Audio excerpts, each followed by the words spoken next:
For pretty much my whole life, I've been involved in hockey. From minor and junior hockey, officiating, heck, I even drove a Zamboni and made ice for a few years. And I still play the game to this day. I worked video production for Hockey Canada for a few years, including the 2010 Vancouver Olympics, and then was manager of video production for the Edmonton Oilers for 5 seasons. When I helped document the construction of Rogers Place in Edmonton, I developed a fascination on how these buildings come together. I've visited 34 NHL rinks, and after my time in the NHL, I decided to start this YouTube channel to share with you all that I've learned about them. Who knows, you may just learn something new before you head to your next hockey game. I'm Jeff Nash, and this is Rinks Around the League. Hey everyone, welcome to Rinks Around the League. I'm your host, Jeff Nash, and this is another opening day review breakdown kind of video. I did one of these for the opening of Climate Pledge Arena and the Seattle Kraken. And, you know, I thought, why not do the same for UBS Arena and the New York Islanders. Now, the New York Islanders moved into their brand spanking new arena this past Saturday, and they had their very first game. The Islanders actually started off the season with a 20-game ongoing road trip, and so this is their first game to be played at UBS Arena. Now, I'm going to give a little bit of a breakdown of what I saw on Saturday night and give a little bit of a breakdown on the opening ceremonies. Now, UBS Arena was delayed a little bit, shut down construction for a couple of months during the pandemic in 2020 there, and obviously delayed the progress of construction. So they weren't able to open until late November here. So obviously that meant the Islanders were on a 20-game road trip. So I'm glad. I think they're probably really glad to be home in their new digs, as well as their fans. So we'll get into that a little bit, but first things first, things that I noticed on opening night, the rink looks amazing. Now it's interesting the difference between UBS and Climate Pledge Arena, the two rinks that were opening this year. The differences between Climate Pledge and UBS are almost on complete ends of the spectrum. UBS went for smaller, more intimate vibe, where Climate Pledge went for more of a bigger, more of a wow factor, I would say. And now we'll get into that a little bit here, but yeah, first impressions, the building looks amazing. And I've been following along for quite a bit now. I've been taking full advantage of their live cam. Thank you, UBS, for putting that on. It was the only way I was able to really look in and keep tabs on what was going down, from the overall construction milestones to the ice installation. I was able to look in and keep track of how things were going. So thank you for putting that in there. The outside, the brickwork is very, very neat. It kind of reminded me of the interior of Nationwide Arena in Columbus. Brickwork always looks really, really good. It's kind of a look that doesn't really go out of style. Brickwork always, when it's done nice, it always lasts the test of time. So fan reaction, that was probably the best thing about UBS Arena opening and watching on Saturday and on all the social feeds, was just the fan reaction. You could just tell that Islander fans were just so excited to get into their home. Now, for non-Islander fans, the Islanders they were at Nassau Coliseum on Long Island ever since the team came into the league, and they won all their cups there. But obviously, just kind of like the parallels between the Islanders and the Oilers, old Rexall Place is kind of like Nassau Coliseum, although Nassau, I don't think, got renovated at all, really. Maybe it had some minor renovations over its lifetime, but they had a lot of political drama around renovating, building new arenas, which kind of saw them go to Barclays for a little while. And hockey fans, Long Island fans will know that having a team from Long Island go to Brooklyn didn't make any sense. And then having the setup there with so many obstructed seats, the scoreboard was over the blue line. It was just a nightmare. And to be honest, Barclays never really gave the Islanders a really fair shake, in my opinion. I remember they made playoffs, and they didn't even put up, any pageantry for the playoff run at all. It was just kind of like, oh yeah, they're in the playoffs, whatever. It's so for them, for Islander fans and for the Islanders, the players, It must be an absolutely phenomenal feeling to get into a home that they're going to be in for a long time, and it's been a long time coming. So the excitement of the fans and the players was palpable. You could really sense it over the weekend. I saw a lot of posts of the team store. The team store looks awesome. Again, it's one of those things that all rinks should have inside their rinks. You know, Rogers Place, that's the only thing one of the things that's missing in there is a actual team store. But again, looks phenomenal. And that intimate bowl, just watching the fan videos on Twitter. Thank God we have Twitter and YouTube, because that was the only way I could actually see the opening ceremonies. And we'll get to that in a sec. But the lower bowl, and just the inside looked really intimate and loud. So that was really cool to see. There were many times throughout the evening where the crowd started "Let's Go Islander" chants, and it just sounded loud. So that was really cool. So, all right, so let's. Those are just kind of my first impressions of the new building.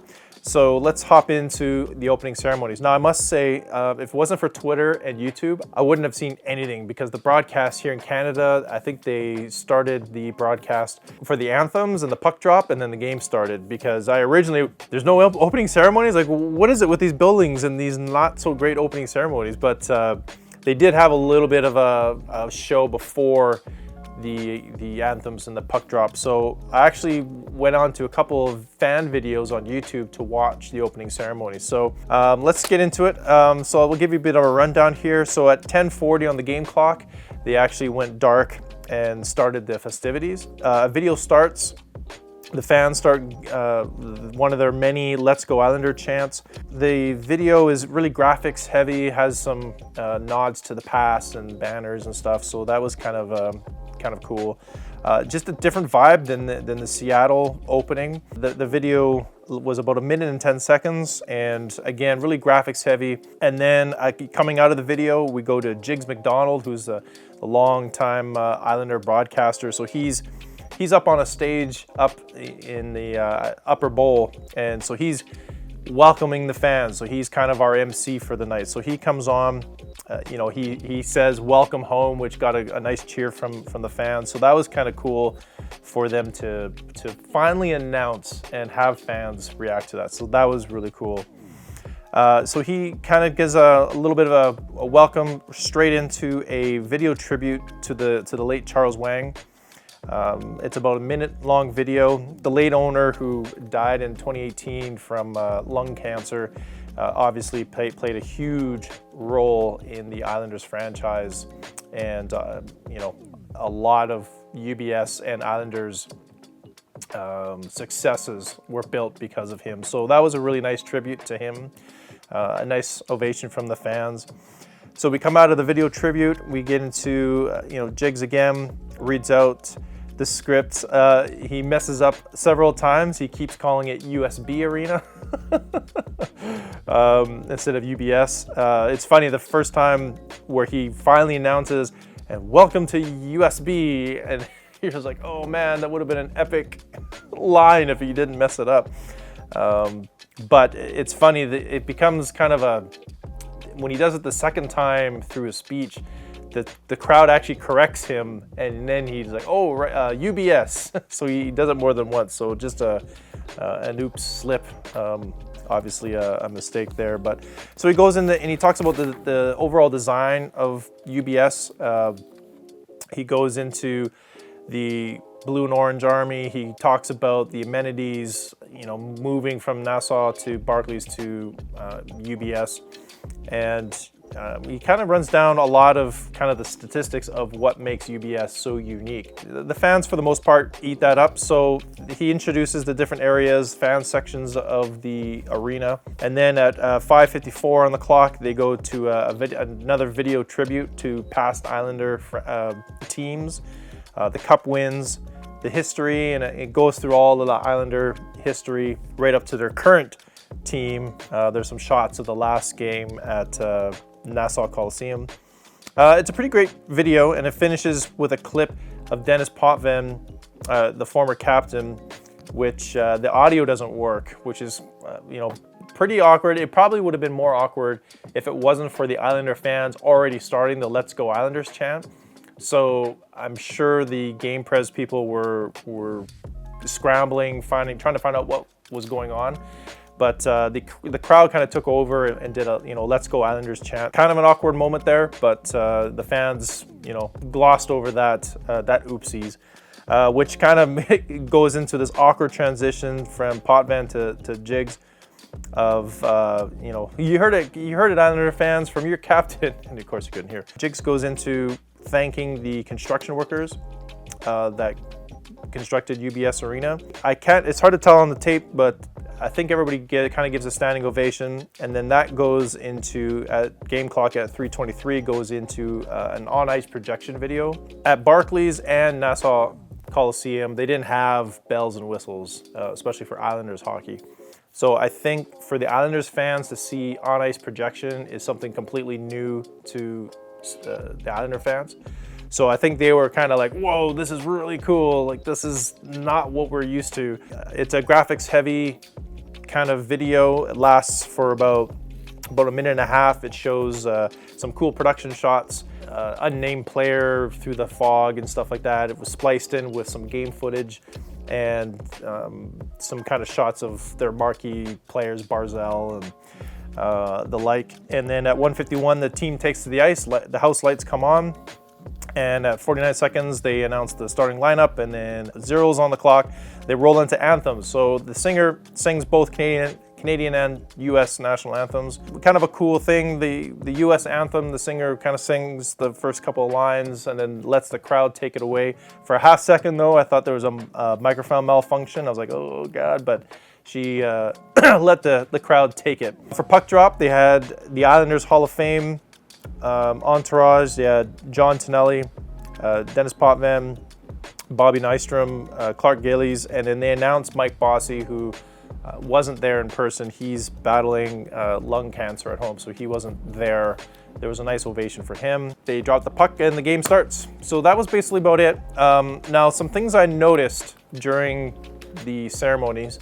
Overall, a good show. They had a few videos to kind of pump up the crowd.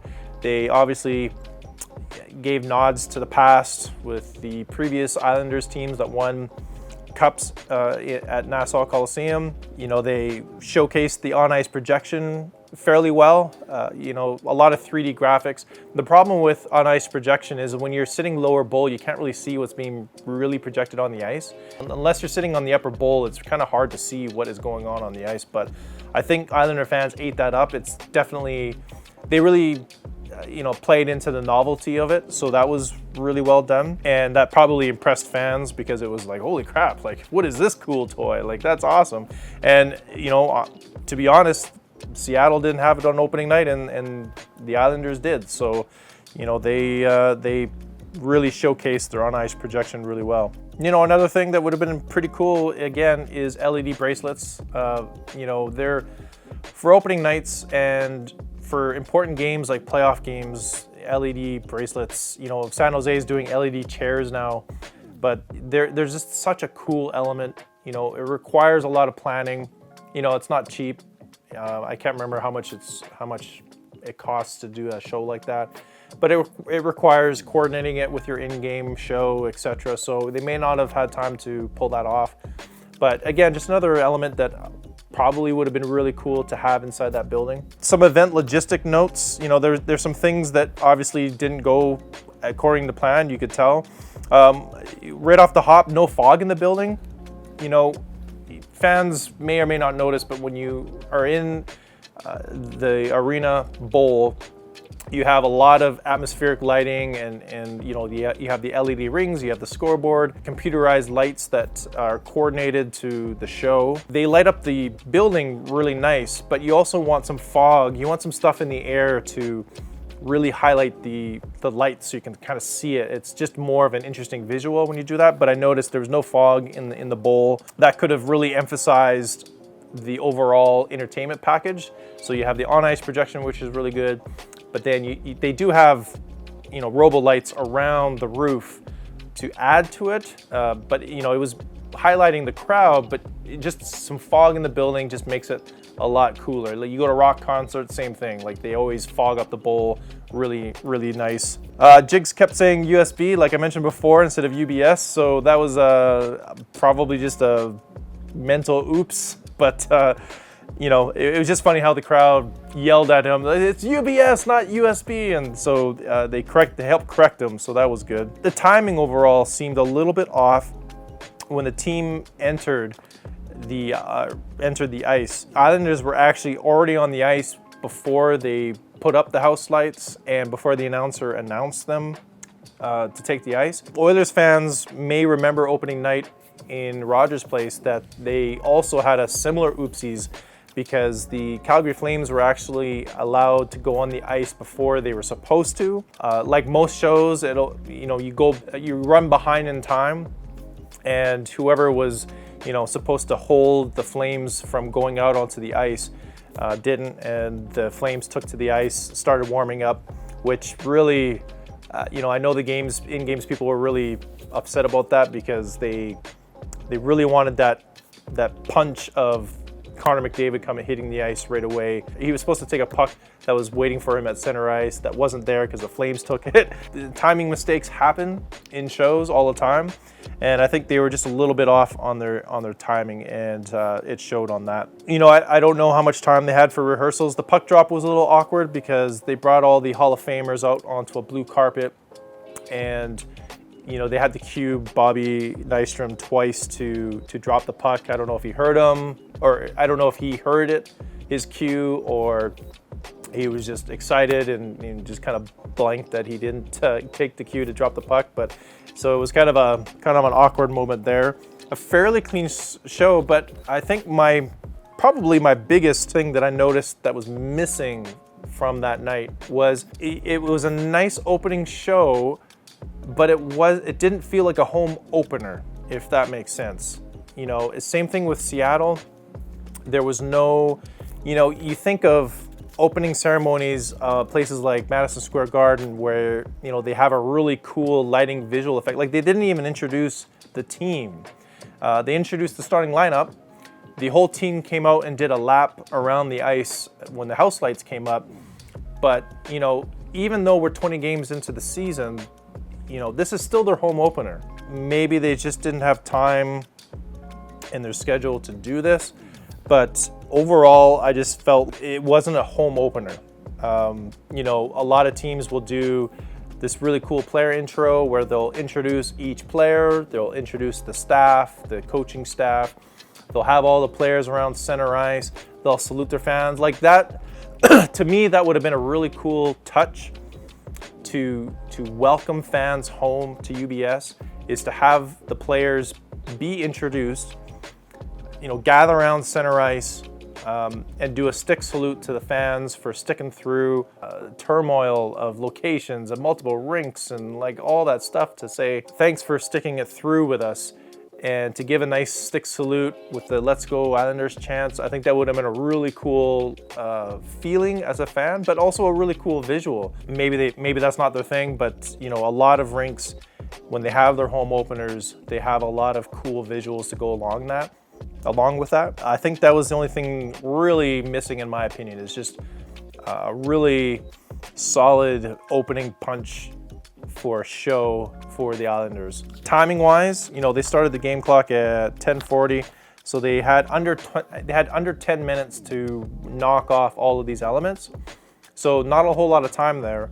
When we opened up Rogers Place, they did the whole alumni stuff, cool on-ice projection stuff before warm-ups.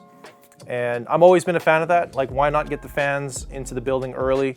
They can watch the show.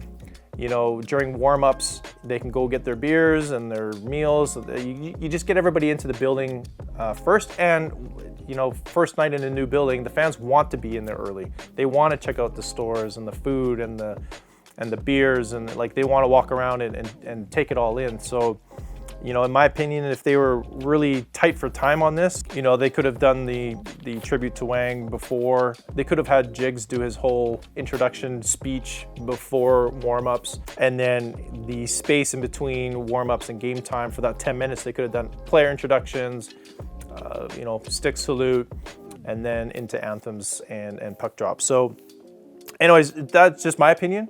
If you were at UBS, I'm totally jealous because I would have loved to have been there. But if you were in New York, if you were in UBS on opening night, tell me your thoughts. It was loud on TV.